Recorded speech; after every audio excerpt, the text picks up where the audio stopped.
What's going on, YouTube, fam? It's your boy Tony 2 times, and we back with another episode of Hood Tales, man. Before I start, be sure to tap that like button. Definitely watch this video to the end to hear the full story and all the details in the case. For my day one fam, y'all already know it's all love. Thanks for tuning back into another episode. If you're new to the channel and you feeling the content, feel free to subscribe. Definitely hit that notification bell so you can be notified every time we drop a new video. Oh yeah, feel free to share the channel with your peoples. Everybody is welcome. With that being said, let's get right into the story. When you are young and dating, it can be a beautiful thing.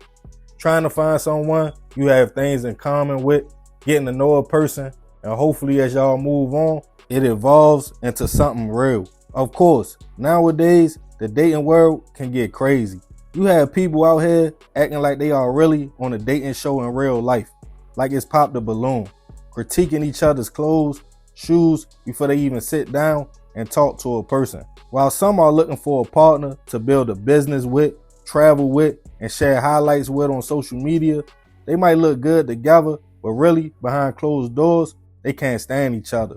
Others are looking for that real, old-fashioned kind of love. Finding a person to navigate this life with, start a foundation from the ground up, and really fall in love.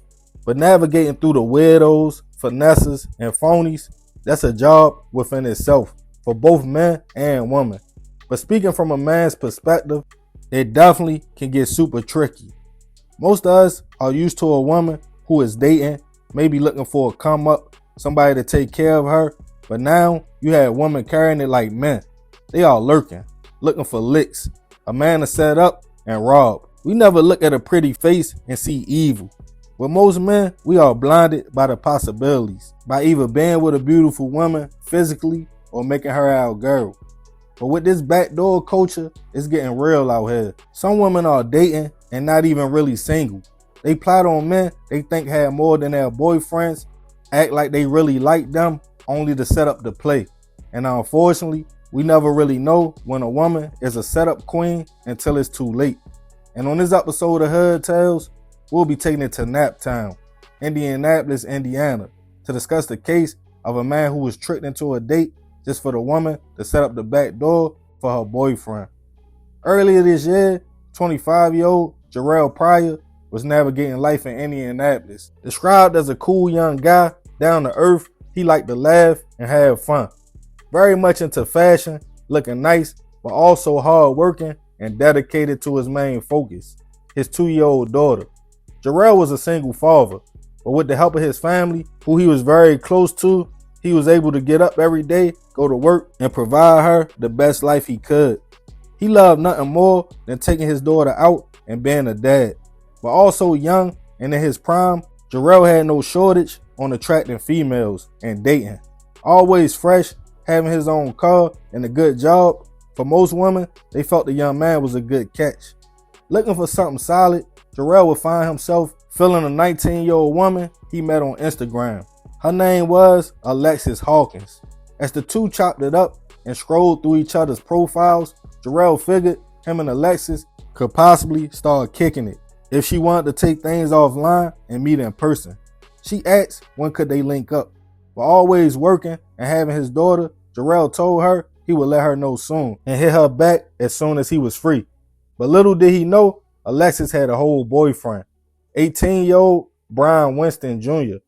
Brian and Alexis had been together for a minute, but in January of this year, the couple had a falling out. When one day, while kicking it, he felt she was on her phone and texting too much. So he told her he was about to roll out and leave.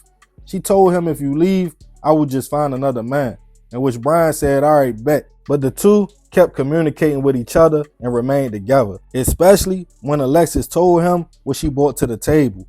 She was a setup girl. She would post pictures like a thirst trap, hoping men would bite or wear certain clothes to get their attention.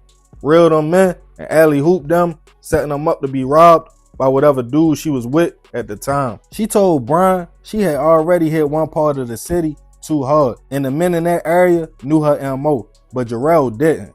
On January 24th of this year, it was a normal day for the young man.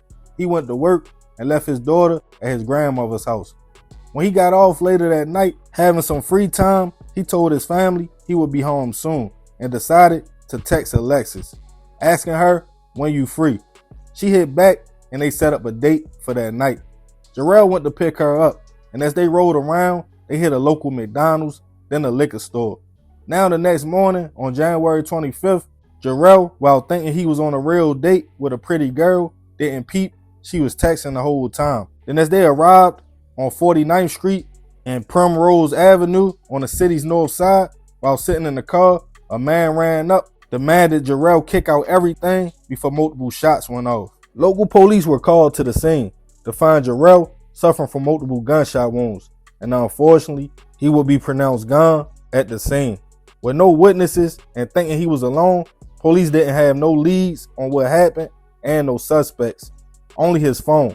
Around 5 a.m. that morning, his family got a call no family wanted to get, asking did they know Jerel, and saying the young man had been shot and he didn't make it, and somebody needed to come down to identify the body.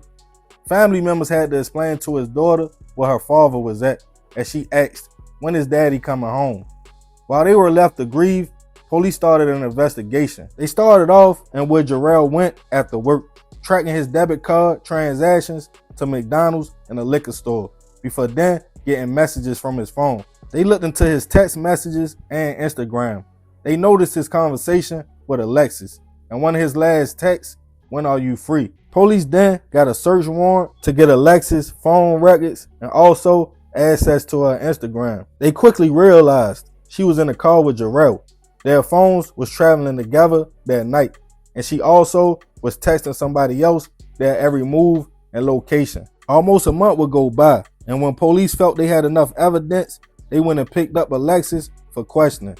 She revealed she was with Jerel that night, but claimed she didn't know who robbed and shot the young man. When they told her they had messages with her contacting people asking for a ride from the scene without first calling police, she claimed that's because she was in shock.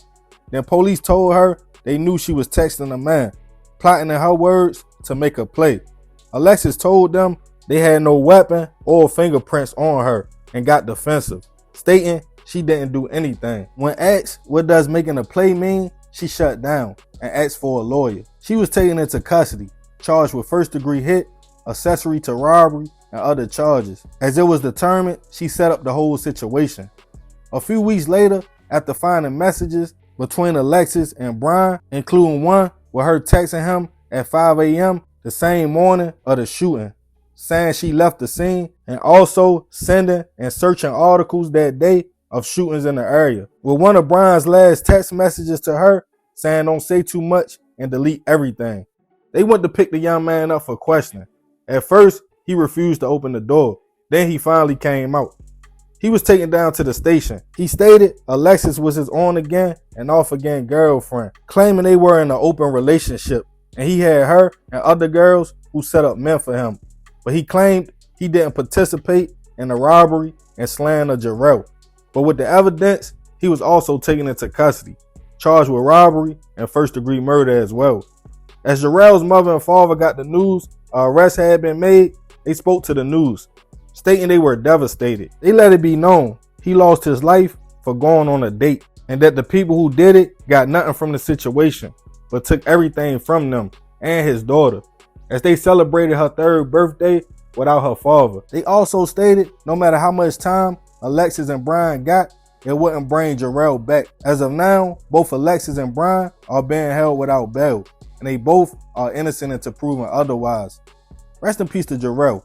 I send my prayers and condolences to his family, especially his daughter, who according to his family, he was raising by himself. So if she didn't have her mother in the picture, now she lost her father as well to something so petty. Females like Alexis make it hard for men to trust, knowing it's a possibility when you meet a woman, she could be sizing you up just to backdoor you to the next man. As far as dudes like Brian who use women to set up men, you already are putting yourself in a trick bag. Because if she will backdoor somebody for you, she will backdoor you for somebody. It's in her character. But I'm going to end this one with a few questions. Have you ever been or felt like you were being set up by somebody you was dating? And if you are out here trying to find love as a man or woman, how do you navigate through everything that's going on nowadays? Let me know in the comments. And remember, we got to succeed, not to fail, so we won't be just another hood tale. Yeah, man, messed up story. Rest in peace, that young man. I definitely send my prayers to his family. But I ain't gonna talk too much more about this one. I appreciate you if you made it to the end. This is another episode of Hood Tales. It's your boy Tony 2 times. Love, fam. I'm out.